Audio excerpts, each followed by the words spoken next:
नमस्ते दोस्तों। अगर आपका बैंक खाता state bank of India, Punjab national bank या बैंक ऑफ बड़ौदा में है तो ये वीडियो आपके लिए बहुत जरूरी है। भारतीय रिजर्व बैंक यानी आरबीआई ने 1 अगस्त 2025 से कुछ बड़े बदलाव लागू किए हैं जो आपके बैंकिंग अनुभव को पूरी तरह बदल सकते हैं। ये 4 नए नियम आपके खाते, लेन देन और सुविधाओं को सीधे प्रभावित करेंगे। अगर आप इन बदलावों से अनजान रहे तो आपको परेशानी हो सकती है या आप कुछ जरूरी फायदे से चूक सकते हैं। तो इस वीडियो को आखिर तक जरूर देखिए क्योंकि मैं आपको इन नियमों को आसान भाषा में समझाऊंगा और कुछ टिप्स भी दूंगा जो आपके लिए बेहद उपयोगी होंगे। लाइक, शेयर और सब्सक्राइब करना न भूलें ताकि ऐसी महत्वपूर्ण जानकारी सबसे पहले आपको मिले। चलिए शुरू करते हैं। पहला नियम, केवाईसी अपडेट की अनिवार्यता। दोस्तों, पहला और सबसे महत्वपूर्ण बदलाव है केवाईसी यानी नो योर कस्टमर से जुड़ा। पंजाब नेशनल बैंक ने अपने ग्राहकों को निर्देश दिया है कि जिनके खातों की केवाईसी 30 जून 2025 तक अपडेट नहीं हुई है, उन्हें 8 अगस्त 2025 तक अपनी केवाईसी पूरी करनी होगी। अगर आप ऐसा नहीं करते तो आपके खाते पर पाबंदियां लग सकती हैं, जैसे कि लेन देन बंद होना या खाता फ्रीज होना।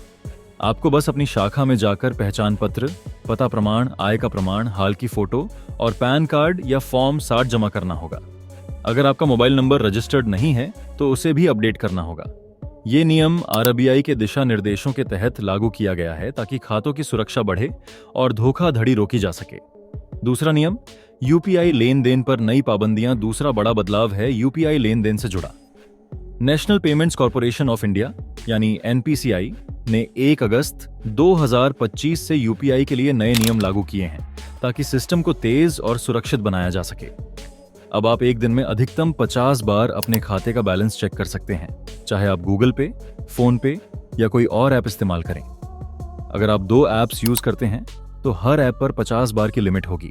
इसके अलावा लिंक्ड अकाउंट्स की जानकारी दिन में केवल 25 बार देखी जा सकती है। ऑटो पेमेंट जैसे कि एसआईपी, ओटीटी सब्सक्रिप्शन या ईएमआई अब केवल नॉन पीक आवर्स में प्रोसेस होंगे, यानी सुबह 10 बजे से पहले, दोपहर 1 से 5 बजे के बीच या रात 9:30 बजे के बाद। साथ ही फेल्ड ट्रांजैक्शन का स्टेटस दिन में सिर्फ 3 बार चेक किया जा सकता है, वो भी हर बार 90 सेकंड के गैप के साथ। ये नियम सुनिश्चित करेंगे कि यूपीआई सिस्टम पर दबाव कम रहे और आपका लेन देन तेजी से हो। तीसरा नियम, मिनिमम बैलेंस नियम में बदलाव। तीसरा बदलाव है मिनिमम बैलेंस से जुड़ा।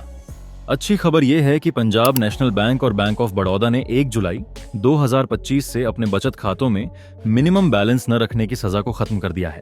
इसका मतलब, अगर आपका खाता पीएनबी या बीओबी में है और आप मिनिमम बैलेंस नहीं रख पाते तो अब आपको कोई पेनल्टी नहीं देनी होगी।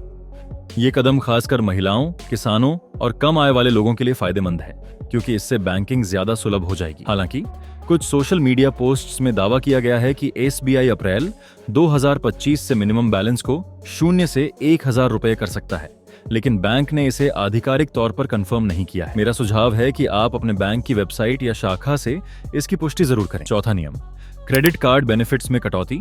चौथा बदलाव है स्टेट बैंक ऑफ इंडिया के को ब्रांडेड क्रेडिट कार्ड से जुड़ा। 1 अगस्त 2025 से एसबीआई ने अपने कई प्रीमियम क्रेडिट कार्ड्स जैसे कि एलिट और प्राइम पर मुफ्त हवाई दुर्घटना बीमा को बंद कर दिया है।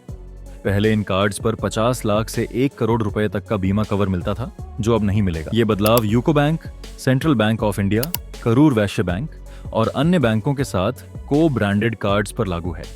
अगर आप इन कार्ड्स का इस्तेमाल करते हैं और ट्रैवल इंश्योरेंस के लिए इस सुविधा पर निर्भर थे तो अब आपको अलग से ट्रैवल इंश्योरेंस पॉलिसी लेनी पड़ सकती है। क्या करें आप? दोस्तों, इन बदलावों को जानने के बाद आपको कुछ कदम उठाने चाहिए। सबसे पहले अपनी केवाईसी आज ही अपडेट कर लें ताकि आपके खाते पर कोई रोक न लगे। दूसरा, यूपीआई लेन देन करते समय नई लिमिट्स का ध्यान रखें और ऑटो पेमेंट्स को नॉन पीक आवर्स में शेड्यूल करें। तीसरा, अगर आपके पास एसबीआई, पीएनबी या बीओबी का खाता है तो मिनिमम बैलेंस नियमों की ताज़ा जानकारी अपनी शाखा से ले लें। और चौथा, अगर आप एसबीआई क्रेडिट कार्ड यूज करते हैं तो ट्रैवल इंश्योरेंस के लिए वैकल्पिक विकल्प तलाशें।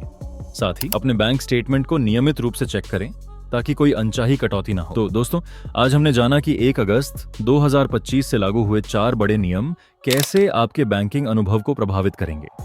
अगर आपके मन में कोई सवाल है तो कमेंट में जरूर पूछें और हाँ, अपने खाते में नॉमिनी अपडेट करना न भूलें।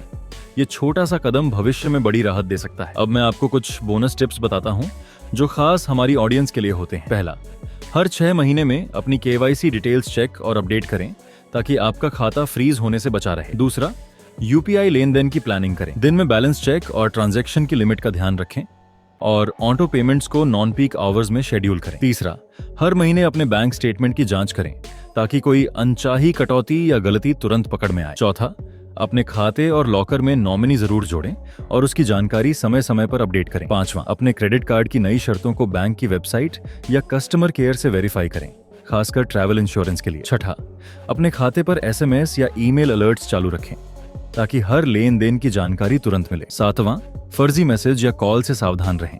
अगर कोई बैंक की ओर से नियम बदलने या पैसे कटने की बात कहे तो पहले बैंक से पुष्टि करें। और आठवां, अपने बैंक की मोबाइल ऐप डाउनलोड करें ताकि घर बैठे केवाईसी, स्टेटमेंट और शिकायतें आसानी से मैनेज कर सकें।